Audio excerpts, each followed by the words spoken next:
आज हम लोग अध्ययन करेंगे क्रिएटिविटी के बारे में। क्रिएटिविटी को सृजनात्मकता कहते हैं।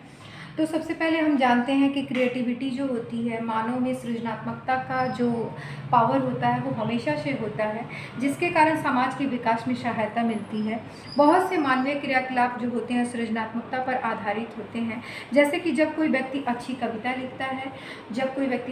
लिखता है, जब कोई चित्रकार अपनी भाव को कलाकृति के रूप में व्यक्त करता है, तो और जब कोई इंजीनियर जो होता है मशीन बनाता है, तो कहीं ना कहीं से अपने क्रिएटिविटी पावर या क्रिएटिविटी थिंकिंग का यूज़ करता है। तो ये क्रिएटिविटी थिंकिंग जो होता है, चूँकि शिक्षा में क्यों ज़रूरी है ये थोड़ा सा जानते हैं कि शिक्षा जो होता है अपने उद्देश्यों में हमेशा परिवर्तित करते रहता है और शिक्षा में न्यू इन्वेंशन की ज़रूरत होती है। तो ये क्रिएटिविटी नेचर जो होता है, क्रिएटिविटी नेचर के जो व्यक्ति होते हैं, क्रिएटिविटी जो होती है वो हमेशा एक अनोखेपन को लिए रहते हैं, नए चीज़ों का प्रोडक्शन करते हैं, नए चीज़ों का आविष्कार करते हैं। इसीलिए शिक्षा की प्रक्रिया में क्रिएटिविटी को काफ़ी महत्व दिया जाता है। तो सबसे पहले हम जानते हैं क्रिएटिविटी होता क्या है, इसका डेफिनेशन जानते हैं। ड्रेव डॉल के अनुसार देखिए, सृजनात्मकता व्यक्ति की वह योग्यता है जिसके द्वारा हम उन वस्तुओं या विचारों का उत्पादन करते हैं जो अनिवार्य रूप से नए हों तथा जिन्हें वह व्यक्ति पहले से जानता हो। यानी क्रिएटिविटी व्यक्ति की वह योग्यता है, हम उन वस्तुओं या विचारों का प्रोडक्शन करते हैं जो अनिवार्य रूप से नया हो तथा जिन्हें वो व्यक्ति पहले से जानता हो। जैसे कि मैं आपको बताती हूँ कि एक चित्रकार जो होता है एक ऐसे चित्र को बनाता है जो एकदम अनोखा है। पहले से वो बहुत सारे चित्रों को बनाता है, लेकिन अचानक वो एक ऐसे चित्र को बनाता है जो एक यूनिकनेस को लिए हुए, एक न्यू इन्वेंशन को लिए हुए। तो ये उसका क्रिएटिविटी नेचर माना जाएगा।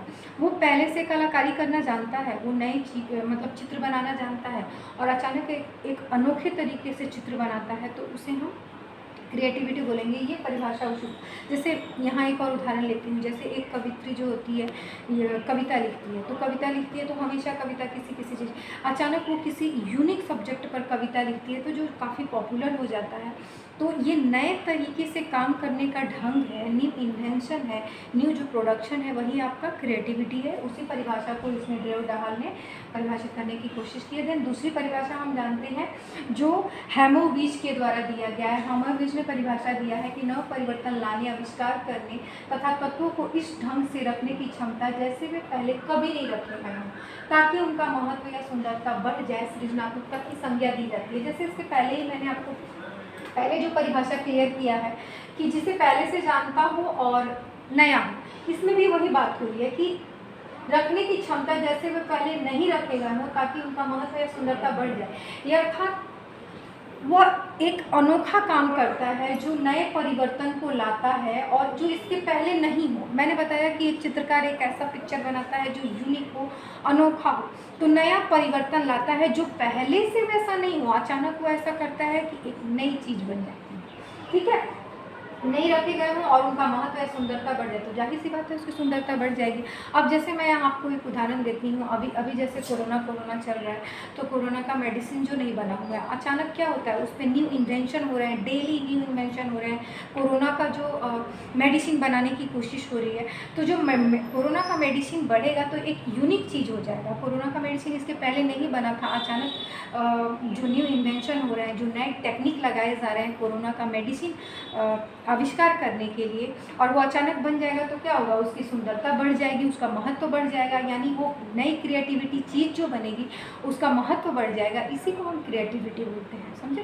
देन हम समझते हैं एलिमेंट ऑफ क्रिएटिविटी, सृजनात्मकता के तत्व। धारा प्रवाहिता, फ्लुएंसी का मतलब हो गया विचारों की अभिव्यक्ति से आप अपने विचारों को किस तरीके से व्यक्त करते हो, ठीक है, वो आपका हो जाएगा धारा प्रवाहिता। विचारों की अभिव्यक्ति में हो जाएगा कि जो हमारा विचार करने का, हमारा जो विचार को सामने प्रस्तुत करने का ढंग होता है उसे हम धारा प्रवाहिता बोलते हैं। जैसे कि मैंने इसका 3 रूप यहाँ दिया है।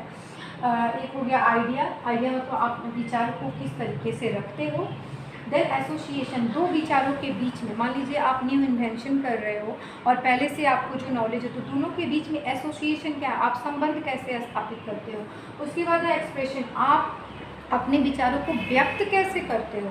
तो ये सारी चीज़ें आपका फ्लुएंसी में आती है, आइडिया, एसोसिएशन और एक्सप्रेशन। उसके बाद हम लचीलेपन की बात करते हैं। लचीलेपन का अर्थ होता है, लचीलेपन का मतलब हो गया कि जो भी विचारों की विविधता से हो गया, यहाँ फ्लैक्सिबल का मतलब आपके विचारों की विविधता से हो गया कि समस्या के समाधान के लिए विभिन्न ढंग एवं तरीकों का अपनाया जाना ही फ्लैक्सिबिलिटी है। इससे पता चलता है कि व्यक्ति समस्या को कितने तरीकों से समाधान करना जानता है और कितने तरीकों से अपनी समस्या का समाधान कर सकता है। तो ये आपका विचारों की विविधता से, मतलब कि आप अपने विचार से, आपके सामने कोई समस्या है तो आप कितने तरीके से उस समस्या का तुरंत समाधान कर सकते हो। देन मौलिकता की बात करते हैं। जो क्रिएटिविटी होती है उसमें अनोखापन होता है। मैं पहले से बोलती आ रही हूँ कि एकदम यूनिक चीज़ें जो बन जाती हैं उसको हम अनोखापन बोलते हैं।